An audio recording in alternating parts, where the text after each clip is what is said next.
Chapter 2 Three Old Ladies Knit the Socks of Death, read by Miss Savinsky. Hi guys, miss you.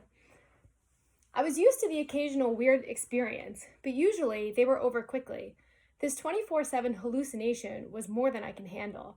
For the rest of the school year, the entire campus seemed to be playing some kind of trick on me. The students acted as if they were completely and totally convinced that Mrs. Kerr, a perky blonde woman who I'd never see in my life until she got on our bus at the end of the field trip, had been our pre-algebra teacher since Christmas. Every so often, I would spring a Mrs. Dodds reference on somebody, just to see if I could trip them up, but they would stare at me like I was a psycho. It got so I almost believed them Mrs. Dodds had never existed. Almost. But Grover couldn't fool me. When I mentioned the name Dodds to him, he would hesitate, then claim she didn't exist, but I knew he was lying.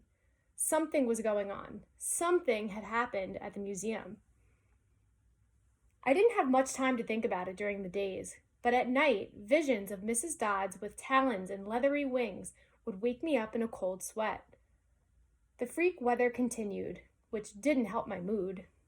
One night, a thunderstorm blew out the windows in my dorm room.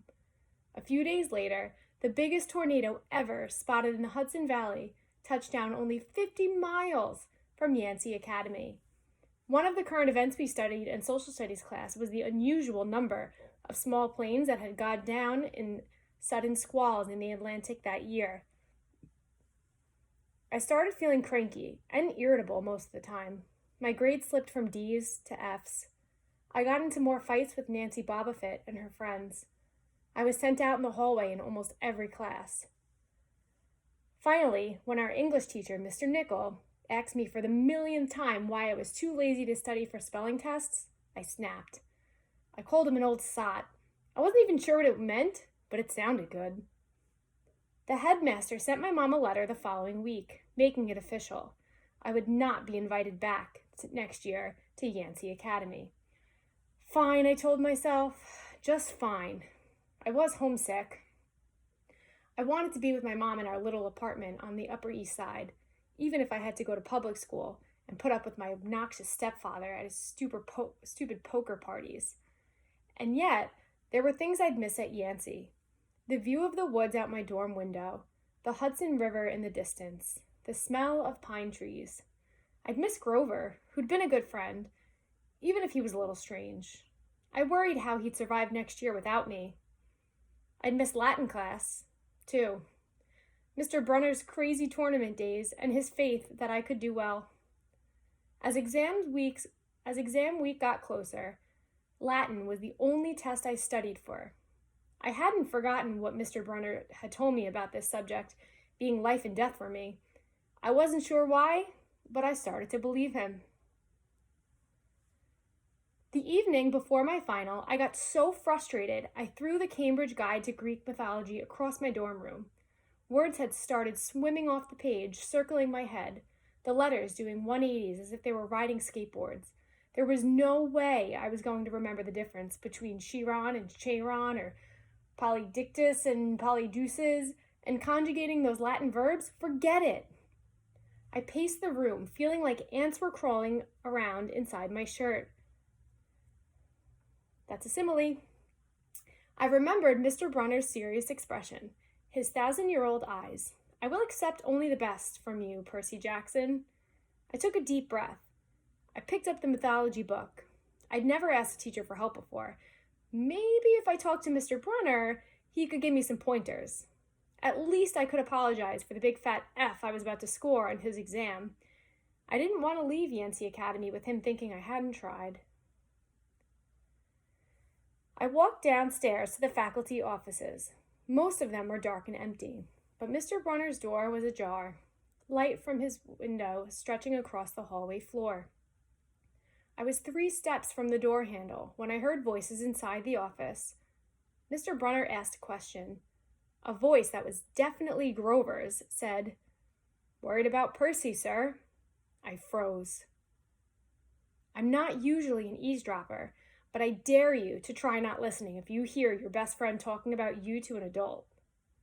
I inched closer. Alone this summer, Grover was saying, I mean, a kindly one in the school. Now that we know for sure, and they know too, we would only make matters worse by rushing him, Mr. Brunner said. We need the boy to mature more. But he may not have time. The summer solstice deadline will have to be resolved without him, Grover. Let him enjoy his ignorance while he still can. Sir, he saw her. His imagination, Mr. Brunner insisted. The mist over the students and staff will be enough to convince him of that. Sir, I can't fail my duties again. Grover's voice was choked with emotion. You know what that would mean. You haven't failed, Grover, Mr. Brunner said kindly. I should have seen her for what she was. Now, let's just worry about keeping Percy alive until next fall. The mythology book dropped out of my hand and hit the floor with a thud. Mr. Brunner went silent.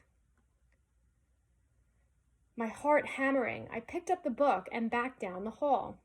A shadow slid across the lighted glass of Mr. Brunner's office door. The shadow of something much taller than my wheelchair-bound teacher, holding something that looked suspiciously like an archer's bow. I opened the nearest door and slipped inside. A few seconds later, I heard a slow clop, clop, clop, like a muffled wood blocks. Then a sound like an animal snuffling right outside my door. A large dark shape paused in front of the glass, then moved on. A bead of sweat trickled down my neck. Somewhere in the hallway, Mr. Brunner spoke. Nothing, he murmured. My nerves haven't been right since the winter solstice. Mine neither, Grover said, but I could have sworn. Go back to the dorm, Mr. Brunner told him. You've got a long day of exams tomorrow. Don't remind me.